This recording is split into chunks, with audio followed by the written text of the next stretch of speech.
While walking through the rain, I discover and think about 3 things that this guy taught me and that every one of us used to have way more than we have today. But if you would apply these 3 things into our life again, our life would be way more magical, open, free, potentially gives us so much more opportunity in life. The first thing is he's very open-minded, right? He's not judging any situation before he's walking into the situation and understands that life is not just black and white and accepts every rule the way it is, because we are taught to accept rules in a way that contains us in some kind of constrained box.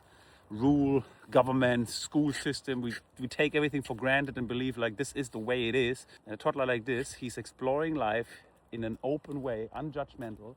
That's why he's learning so much, right? The next thing is, of course, resilience. If he falls down, he stands up. If he falls down, he stands up. Everything he's doing, he's resilient about it, no matter if it's playing with a ball, if he's going up the stairs, if it's falling down on the ground. If you look at our lives, the moment we have some kind of resistance, something is not as easy as we believed it could be when we start a business, when we start a relationship, when we do anything like that. And the moment the resistance comes, it's like, oh, we go back where it's more comfortable because we are seeking comfort more than growth. And last but not least, the thing that is so important is he's so present. Everything he's doing, he's brutally present in the moment because he's curious about the task in front of him, instead of being distracted with so many things like the phone that I'm talking into right now. Obviously is the biggest distraction, hijacking our thoughts and our emotions, living other people's lives by looking into this instead of exploring our own life by being present about the magic that is around us. So honestly, as a father, I'm so grateful, because when people say like, oh, kids are our best teachers, it's so true, because they remind us on who we truly are, who we have been back in the past, and why we actually grew to the level where we are today.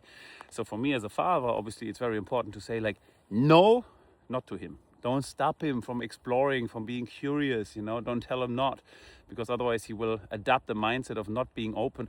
And to be honest, it's okay to be skeptical, but have an open mind by being skeptical until you're proven wrong, right?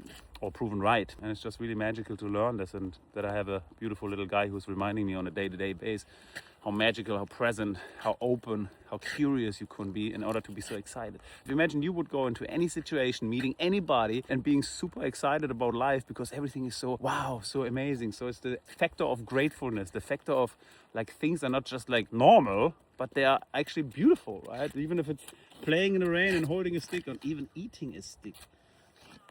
Let me try that.